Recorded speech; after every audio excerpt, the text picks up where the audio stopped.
At 7:42 a.m. on August 17, 1943, Technical Sergeant James McKenna crouched under the left wing of a P-38 Lightning at Dobodura airfield in New Guinea, watching his pilot prepare for a mission he probably wouldn't survive. The pilot was Lieutenant Robert Hayes, 23 years old, 6 combat missions, 0 kills. The Japanese had sent 18 Mitsubishi A6M0 fighters to intercept the morning patrol. Hayes would be flying straight into them. McKenna had been maintaining P-38s for 8 months. He knew the aircraft inside and out. Twin-engine fighter, twin-boom design, fast in a straight line, absolute beast at high altitude. But the P-38 had one fatal problem that was killing American pilots every single day. It couldn't turn with a zero. The zero was lighter, more agile. It could execute a full horizontal turn in half the time a P-38 needed. In a dogfight, that difference meant death. American doctrine said P-38 pilots should never turn with a zero, never try to outmaneuver them, use speed, use altitude, dive in, shoot, climb out, hit and run. Don't get caught in a turning fight. Hayes had tried that doctrine 5 times. It hadn't worked. The Zeros were too smart. They baited American pilots into turns, cut inside their turning radius, got on their tail, shot them down. The 5th Air Force had lost 37 P-38s in the past 6 weeks.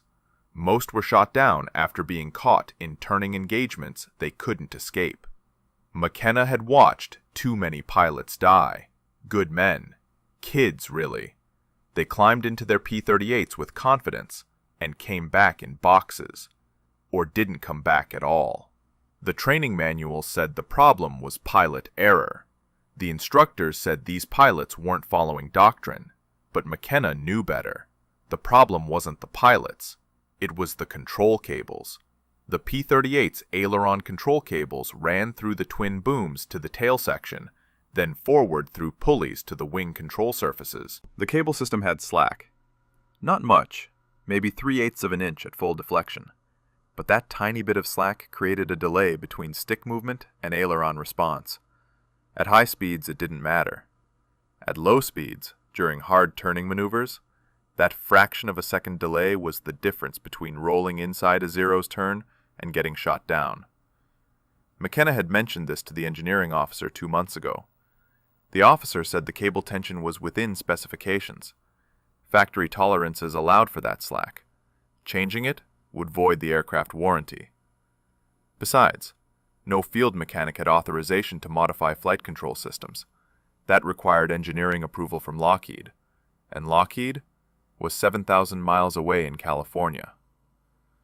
So McKenna did something that violated every regulation in the Army Air Force Maintenance Manual. He took a piece of piano wire from a damaged aircraft, cut it to 6 inches, bent it into a Z shape, and installed it as a tensioner on Lieutenant Hayes' left aileron control cable. The modification took 8 minutes. It added 0.4 pounds of tension to the cable.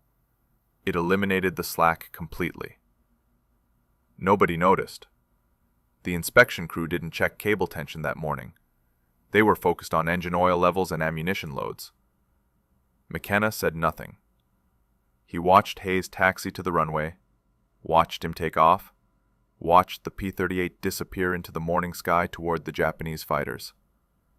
What happened in the next 17 minutes would change how every P-38 in the Pacific Theater flew.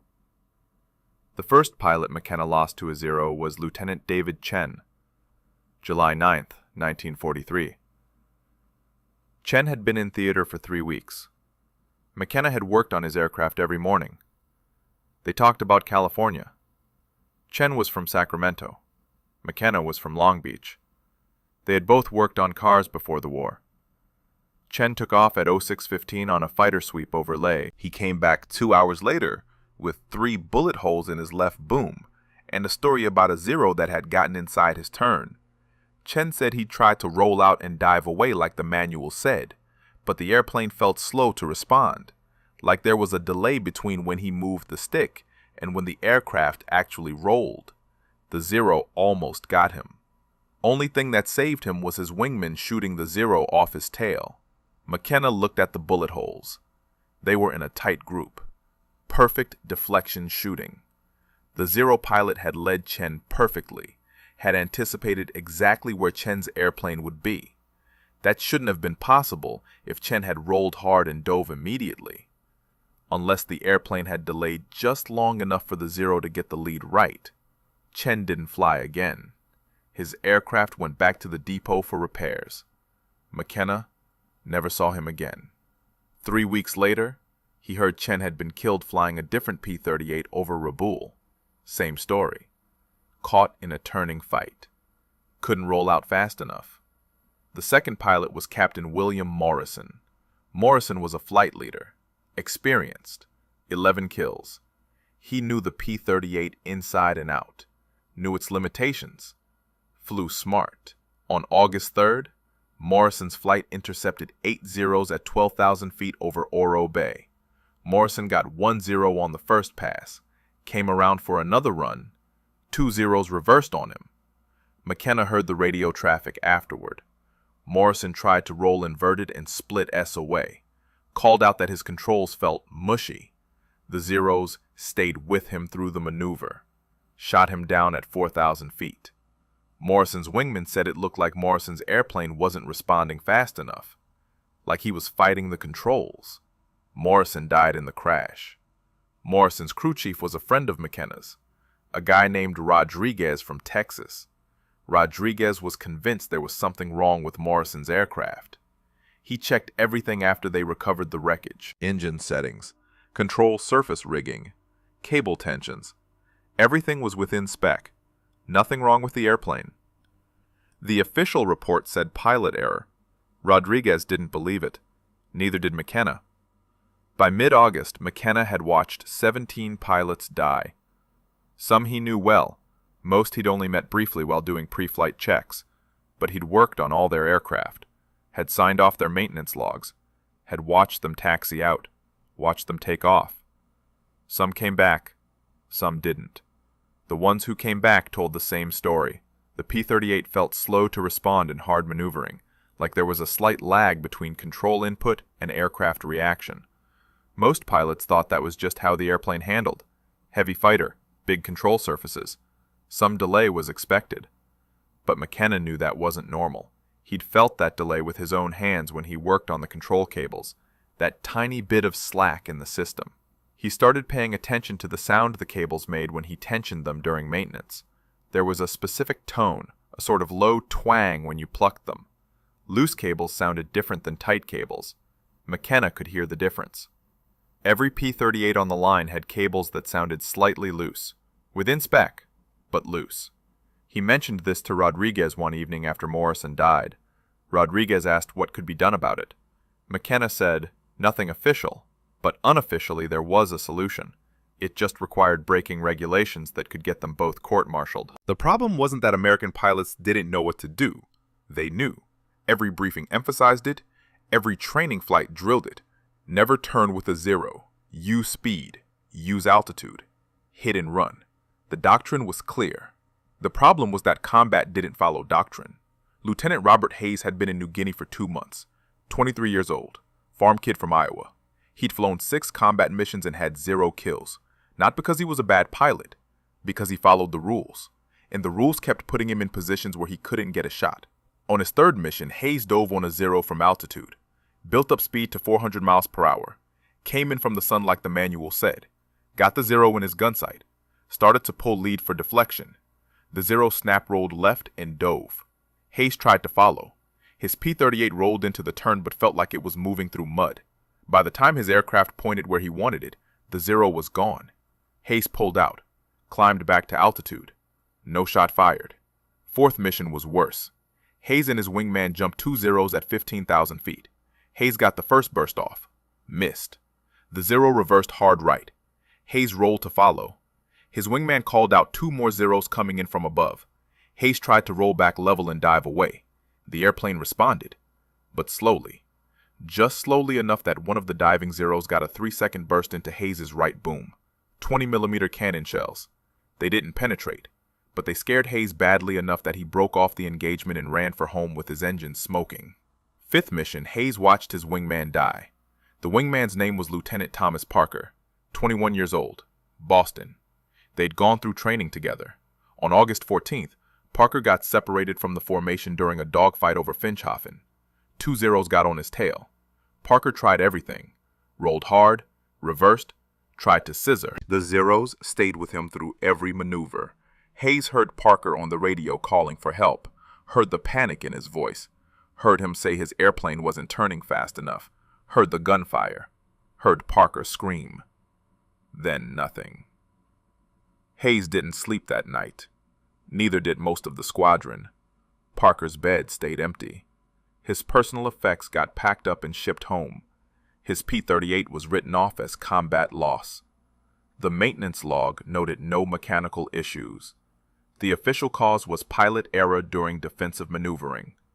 McKenna had worked on Parker's aircraft the morning he died. Everything was perfect. Engine timing, control surface alignment, cable tension within spec. The airplane was fine, but Parker was dead anyway. And McKenna knew why. That fraction of a second delay in the controls, that tiny bit of slack that the manual said was acceptable, it had killed Parker just like it had killed Morrison and Chin and 14 others. The worst part was the smell. Every morning McKenna worked in the maintenance area, the smell of aviation fuel and hot metal and hydraulic fluid filled his nose. It was the smell of aircraft preparing for combat. Some of those aircraft would come back, some wouldn't, and McKenna would be there the next morning, smelling the same smells, working on more aircraft, watching more pilots walk out to machines that couldn't respond fast enough to keep them alive. On the evening of August 16th, Hayes came to the maintenance area, found McKenna working on his assigned P-38. Hayes asked if there was anything McKenna could do to make the airplane roll faster, anything at all. Hayes said he didn't care if it was regulation or not, he just wanted a chance. McKenna looked at Hayes, saw the fear, saw the desperation, saw a kid who knew he was going to die if something didn't change. McKenna told Hayes to come back in the morning. He'd see what he could do. McKenna worked alone that night. The maintenance hangar was quiet after 2,300 hours. Most of the crew had gone to sleep. The only sounds were the distant rumble of generators and the buzz of insects against the overhead lights. The air smelled like engine oil and tropical humidity. He pulled the inspection panel off Hayes' P-38 left boom. The metal was still warm from the day's sun. Inside, the aileron control cable ran through a series of pulleys toward the tail section. McKenna grabbed the cable with both hands and pulled. Felt the slack. Maybe 3/8 of an inch of play before the tension caught. His hands were covered in grease and his fingers ached from a full day of maintenance work. But he could feel that slack. Clearly. It was wrong. He knew it was wrong. The piano wire came from a salvaged P-38 that had ground-looped 2 weeks earlier. The aircraft was scrap, but McKenna had pulled useful parts before it went to the depot, including a 6-inch piece of high-tensile piano wire from the rudder trim system. He'd kept it in his tool bag without really knowing why. Now he knew.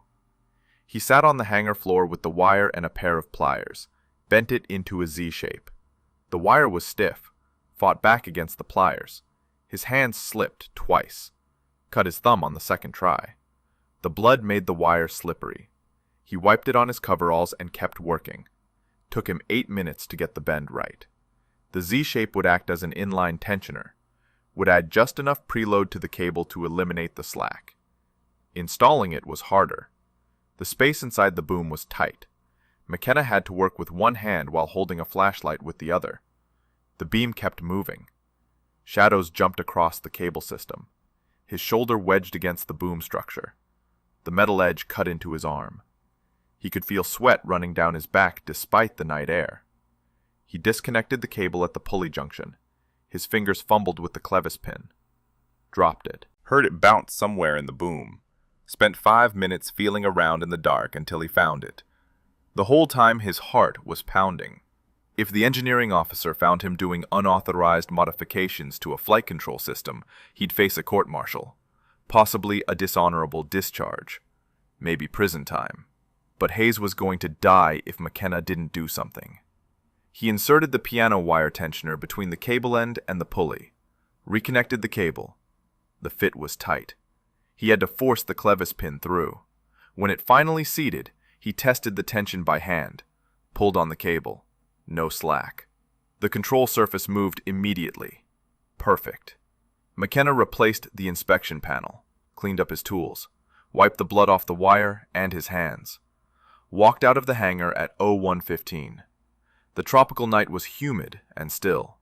Somewhere in the distance, he heard aircraft engines. Japanese night raiders, probably. The sound made his stomach clench.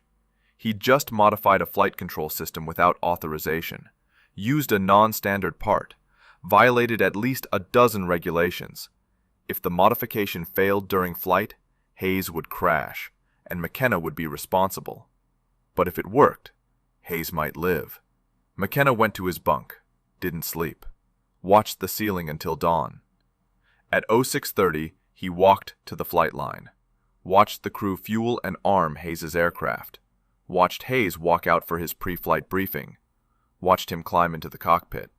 At 07:42, Hayes took off. McKenna stood on the flight line and watched the P-38 climb into the morning sky, watched it join formation with 16 other aircraft, watched them head northwest toward Japanese airspace. And then all he could do was wait. The engagement started at 08:14. Hayes's flight of 4 P-38s intercepted 9 Zeros at 13,000 feet over the Huon Gulf. The morning sun was behind them. Perfect setup for a diving attack. Hayes was flying number 3 position. His element leader called out the bounce. They rolled in. Hayes picked a Zero at the back of the formation, dove from altitude, built speed to 380 miles per hour. The Zero grew larger in his gun sight. Hayes could see the painted rising sun on the fuselage, could see the pilot's head in the canopy. He pressed the trigger. The 450 caliber machine guns and single 20mm cannon hammered. Tracers reached out. Most missed. A few hits sparked off the Zero's wing. Not enough. The Zero snap-rolled right and dove. Hayes rolled to follow. That's when he felt it. The airplane responded instantly. No delay. No lag. The stick moved and the aircraft rolled immediately. Hayes had never felt his P-38 move like that. It was like the airplane had been waiting for his command and executed it the moment he gave it. He rolled 90 degrees in what felt like half the normal time. Got his nose down. The Zero was right there in his sight picture. He fired again. 3-second burst. The rounds walked up the Zero's fuselage from tail to cockpit. The Zero's engine exploded. Pieces flew off. The aircraft rolled inverted and fell toward the jungle below, trailing black smoke. Hayes' first kill. But there was no time to celebrate. His wingman called out Zeros diving from above. Hayes looked up, saw 3 of them coming down in a shallow dive, coming fast. They'd seen him shoot down their friend. Now they wanted revenge. Hayes shoved the throttles forward, started to climb, but the Zeros were faster in the dive. They'd be on him in seconds. His only option was to reverse and fight. Every instinct screamed at him to keep climbing, keep running. That was the doctrine. But doctrine meant dying today. He rolled hard left, pulled. The P-38 snapped around like nothing he'd ever experienced. The nose came through the horizon. He saw the lead Zero. It was turning to follow him, but hadn't expected Hayes to reverse that fast. The Zero was in a bad position, exposed. Hayes pulled lead, fired, hit the Zero in the left wing root. The wing folded. The Zero tumbled. 2 kills in 30 seconds.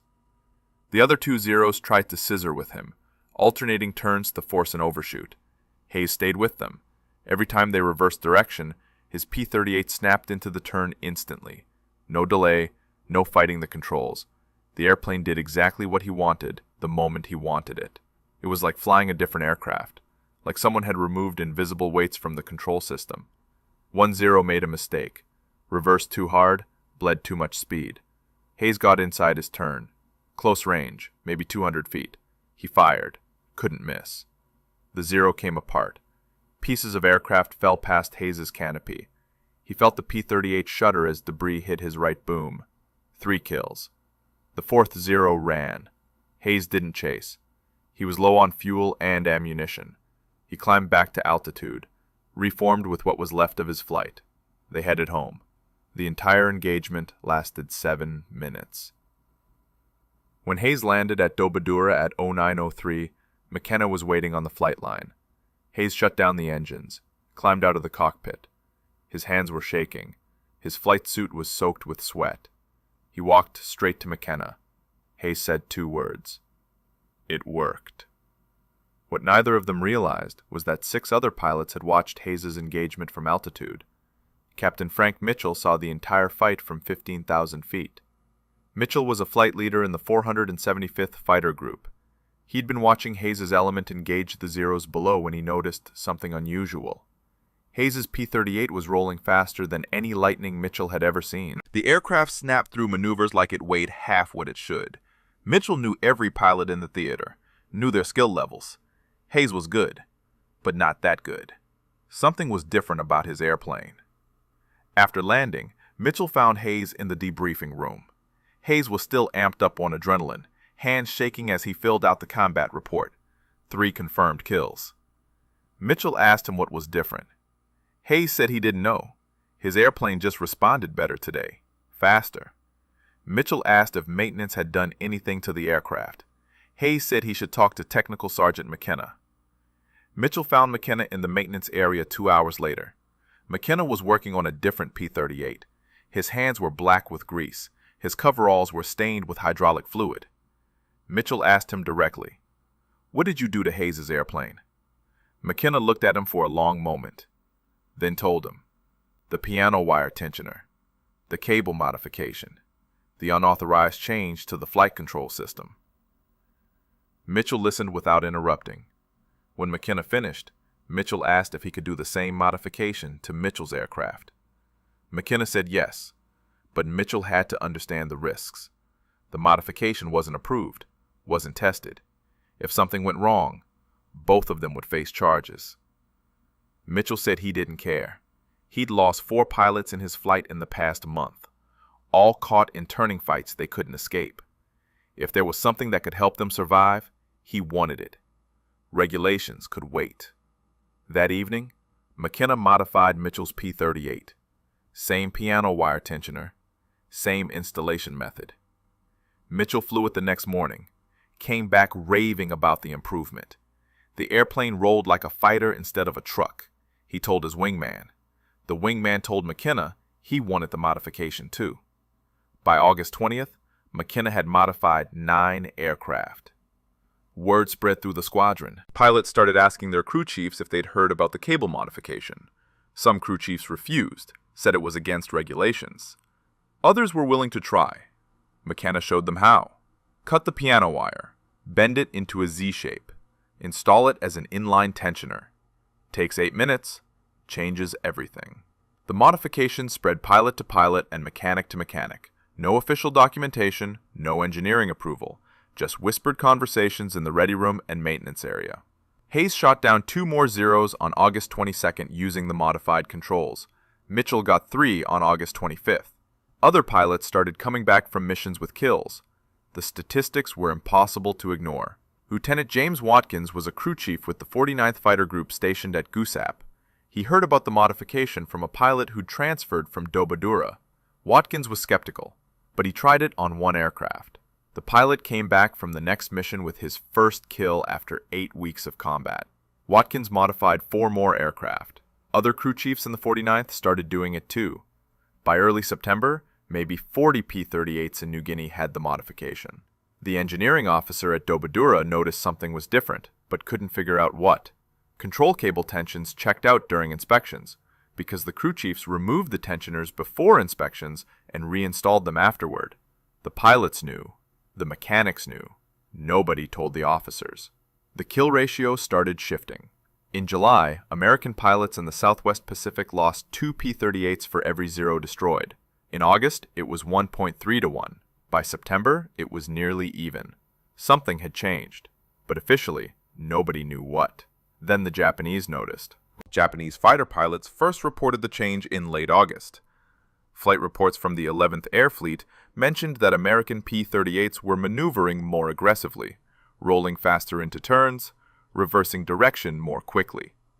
The reports noted that tactics which had worked reliably for months were suddenly failing. Lieutenant Commander Saburo Sakai was one of Japan's top aces. 64 confirmed kills. He'd been fighting American pilots since Pearl Harbor. On September 3, 1943, Sakai engaged a P-38 over WWII. He used his standard tactic, drew the American into a turning fight, waited for the P-38 to begin its roll, then snapped his turn back the opposite direction to get inside the American's turning radius. Except the P-38 reversed with him. Sakai had executed this maneuver dozens of times.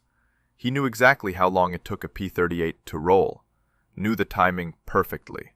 But this P-38 rolled faster than it should have. Sakai barely avoided a head-on collision. The American got guns on him. Sakai had to dive away. He returned to base confused and frustrated. Other experienced Japanese pilots reported similar encounters. The Americans weren't flying differently. They were still using the same tactics, but their aircraft were responding faster. Fractionally, but enough to matter. Enough to disrupt the timing that Japanese pilots had learned to exploit. Japanese intelligence tried to determine what had changed. They examined wreckage from downed P-38s, found no obvious modifications. The aircraft looked identical to the ones they'd been fighting for months. The engines were the same. The armament was the same. Nothing visible had changed. What the Japanese didn't know was that the change was hidden inside the boom, a 6-inch piece of piano wire that looked like original equipment. Even if they'd found it, they might not have understood its purpose. It wasn't a new weapon system, wasn't a new engine, just a minor modification to control cable tension. But that minor modification was killing their pilots. By mid-September, Japanese pilots were losing aircraft to P-38s at rates they hadn't seen since early in the war. The psychological impact was significant. For 2 years, Zero pilots had owned the sky in turning fights. They knew they could outmaneuver anything the Americans flew. That confidence was breaking down. Pilots who used to press attacks were becoming cautious, hesitant. They weren't sure anymore if their tactics would work. The Japanese tried to adapt. Some pilots stopped trying to get into turning fights with P-38s, used hit-and-run tactics instead. But that meant giving up their main advantage. The Zero's strength was maneuverability. Fighting like a P-38 meant fighting on American terms. And the P-38 was faster, more heavily armed, and could take more damage. Other pilots tried to compensate by being more aggressive, closing to shorter range before firing, taking more risks. But aggression without the ability to outturn the enemy just meant dying faster. Several experienced Japanese pilots were killed in September trying tactics that had worked perfectly in July. The fundamental problem for Japanese pilots was that they were fighting an enemy they couldn't see. They knew something had changed, but they didn't know what, and they couldn't figure out how to counter it. You can't develop tactics against a modification you don't know exists.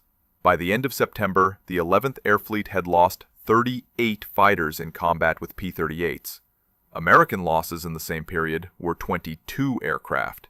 The ratio had reversed.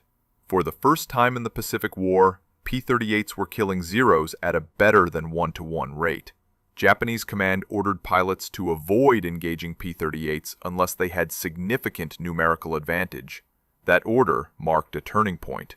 The Zero had gone from hunter to hunted. And it all came down to a piece of piano wire that nobody was supposed to install.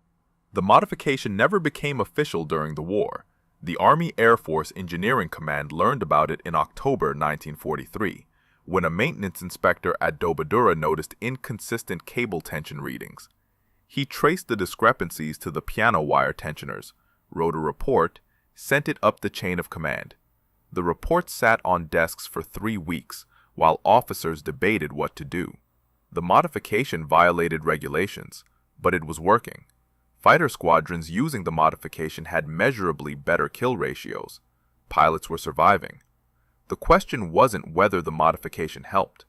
The question was whether to punish the mechanics who'd installed it without authorization, or quietly approve it after the fact. In November, Lockheed sent an engineering team to New Guinea to evaluate the modification. They tested it, measured the cable tension, calculated the stress loads, ran flight tests.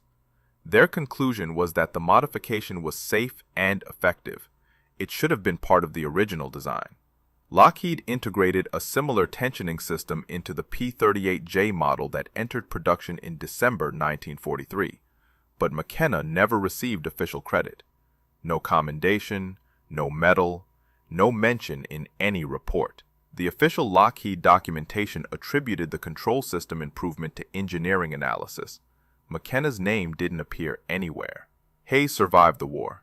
He flew 63 combat missions, shot down 11 Japanese aircraft, returned to Iowa in 1945, married his high school sweetheart, had 4 children, worked as a crop duster for 37 years. He never forgot what McKenna had done.